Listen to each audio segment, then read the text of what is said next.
So Yooka Replaylee is an interesting title because the original game came out back in around 2017 or so and was heralded as the spiritual successor to Banjo Kazooie. 10 plus years ago or so, spiritual successors were the big thing. Companies weren't giving us the games and the IPs that we grew up playing, and we wanted to revisit these games, so we got spiritual successors. Independent teams would come out of nowhere and either be involved with the old teams that would make some of these games, hire new people, get people from the old teams to join their independent studios, and so on and so forth. And that's how we got the original game, Yooka-Laylee. Now, I played Yooka-Laylee on the Nintendo Switch, and it was definitely a rough game. It was very rough around the edges. It was better on other systems, but the feeling was that it was kind of good. They did well. It was, an honest and ambitious first effort. For some people, it was a very enjoyable game. For other people, it did feel like they might have missed the mark a little bit. But now we have Yooka Replaylee, the remastered version, the reimagined version, if you will, of the original game. And this game is out on the Nintendo Switch too. I did get a review copy of the game, and I've been playing it for a few hours or so, and I just wanted to share some initial thoughts. I'm pretty sure I got very far into the original Switch version of the game, so I didn't feel like I really needed to see everything this game had to offer, but it's an interesting game. Another 3D platformer, a specific Nintendo Switch 2 game, so you're always kind of on the lookout for these things. Now, to catch you up to speed if you never played Yooka-Laylee, basically the story goes, there's this guy, his name is Capital B. He's like a bee, like a buzzing bee and stuff like that. And he steals all of the books in the world, and the most important book in the world, he steals the pages out of them, and the pages, unfortunately, scatter all throughout the world. And now you are tasked with finding these pages before he is able to find these pages, because it's a very, very important book. Obviously, it's a 3D platformer, people. You're not going to get some deep, riveting narrative, and it's not a game that takes itself, like, super seriously or anything like that. There's lots of jokes. There's lots of one-liners, and I can appreciate that. I think that's good. I don't know that we've ever gotten, like, a super serious 3D platformer. I don't know, maybe I'll make that. I could pitch that to people and, make that a reality. Now, as far as the gameplay is concerned, it is definitely very inspired by Banjo-Kazooie. Surprise, surprise. You have your two characters, your Yooka, which is the little amphibian guy, and you have Laylee, which is the purple bat, and you go off on this adventure to find all of these different pages. Of course, you have different abilities with these characters. You can hover, you can shoot a sonar thing that makes invisible platforms become visible. You have a stealth thing, you could turn into a ball and roll around really fast to get up hills or stuff like that. You can latch the bat's tongue onto things to get to different platforms. You have your attacks where you do like a little spin attack, or you can jump onto enemies' heads and stuff like that.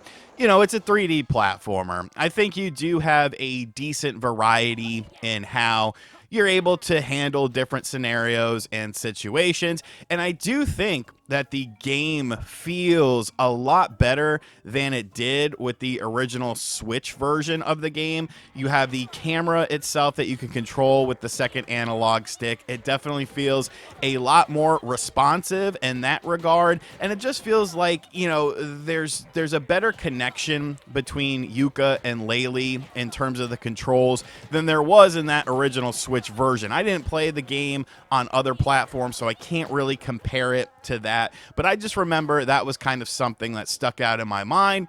But I won't say the controls are perfect, because this is just a me thing. But A is to jump in this game, and I can't figure out how to map it to B. I looked in the options. I didn't see an option for it. I could just be an idiot, but I'm going under the assumption that, well, I am an idiot, but I'm not that stupid, and I feel like I'd be able to see that. Why can't I customize the controls here? Let me have B as the jump button. There have been several times in the game, after playing it for several hours, I still press B to jump. I don't know. It's just kind of hardwired into me. Now, as far as how the game is assembled, basically you get into a world, and within that world are a bunch of different missions. And these missions can range from finding a pair of pants that somebody wears as a hat, to doing a race, to, you know, collecting things, to a boss battle, to a dimly lit cave and navigating your way through it. And of course, the main goal is to collect these pages. And once you get these pages for the book, once you get a certain amount of them, you unlock another area. I do like how very non-linear everything is. You can just kind of walk around and do whatever. It's very not hand-holdy. It's really based on exploration and figuring out different things within these worlds, and I think that's a good thing. You know, it does feel kind of like a proper evolution of a 3D platformer, you know, and obviously we've seen it in other games since then, but I still feel like the gameplay loop is very, very well done in this game. They've added in additional stuff into the game as well. They have redone challenges. If you are like a connoisseur of the game and did every challenges or all the challenges previously, some of them have been reworked, some of them are brand new and stuff like that. So I like it. I like the variety. I like the different worlds that you go into. I think they all, you know, have their own sort of aesthetic and their own sort of feeling in that respect. And I think that's very cool. You know, the gameplay is honestly very, very fun. Now, getting to the presentation of the game, it does have a new visual engine and new animations and all sorts of stuff. And the Switch 2 version, unfortunately, there's some things we got to talk about with this. First and foremost, this game runs at 30 frames per second on the Nintendo Switch 2, whereas it plays at 60 on the other platforms. Now, to me, it's not the biggest deal in the world. When it comes to a 3D platformer, I honestly don't really care that much, as long as the frame pacing is good and it feels good, and I never felt like the frame rate was working against me. However, that is something I would like to be improved upon potentially, because I do feel like there isn't really a valid reason for this game to not be running at 60 frames per second, unless they just haven't had their dev kit for a while. And in terms of the graphics, I think overall the game looks good, but there's definitely some things that do bother me. You know, draw distance is pretty well done and stuff like that, but sometimes when you're like walking around a corner, you see shadows start to flicker just out of nowhere. And one thing I noticed is kind of like with smoke effects and stuff like that, you could see like a grid like thing to it, and it's very distracting. Now, you don't have a bunch of smoke effects like all the time, except in sometimes certain areas, but it is definitely something distracting, and it does feel like that maybe Playtonic didn't have their dev kit for the Switch 2 quite as long as they would have liked to have, because I definitely can foresee this game getting subsequent upgrades in terms of the visuals, in terms of possibly even higher frame rates,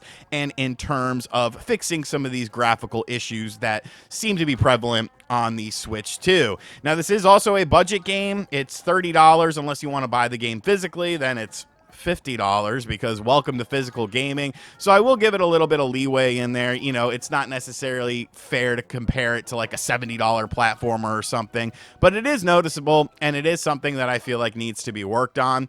And the soundtrack for the game is actually very well done. I love the audio in this game. It's kind of the original soundtrack, but remixed with an orchestra.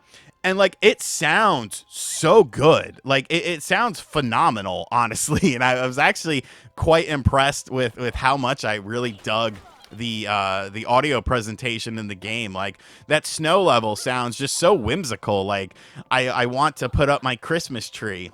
Spoiler alert, I have my Christmas tree up all year because it's just me. And I'm like, who cares? I'm going to leave my Christmas tree up. And it's just like a little tinsel tree that I bought off of Amazon for like $20. But I just leave it up, and it's green and gold. And so like St. Patrick's Day comes along. I'm just like, oh, it's a St. Patrick's Day tree. Anyways, back to Yooka Replaylee. I actually enjoy this. You know, I am a fan of 3D platformers. The 30 frames per second is not ideal, but I feel like the frame pacing is well done, and I didn't have like any major hiccups or anything, so I was able to adjust to it very, very quickly. And it didn't really bother me after like the first couple of minutes. Yeah, there's some graphics that I would want to have cleaned up with this game, but the game just feels so much more fun than it originally did with the Switch version of the game, because I feel like there's just a better sense of like size and scope. I like the new visuals for the most part as far as the overall aesthetic of things, and I think that the controls feel better than they did in the original Switch version of the game.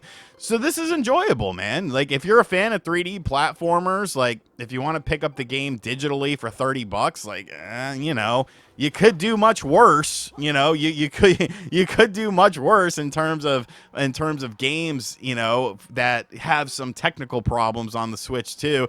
And those games cost, you know, full price, whereas this is a budget release. I do hope that they continue to update the Switch 2 version of the game, though, because it just feels so right. And, you know, there's a lot of gameplay here. There's a lot of variety. It's a collect-a-thon. You'll be collecting pages and quills and ghosts within the level and coins and stuff. But it's a good time. You know, overall, it's a very good package, I think, that can be improved over time. Let me know in the comment section down below, though. Are you interested in playing this game? Does the 30 frames per second completely kill it for you? Because, I mean, I understand if it does, but, you know, just for me, this style of game, I don't know, it's not, I don't mind it as much as something like a sports game or something. And as always, guys, thank you for checking out this video. If you're new to the channel, be sure to hit that subscribe button. Be sure to like, comment, and share. Hit the bell as well. And as always, I'll catch you guys on the next video. Later.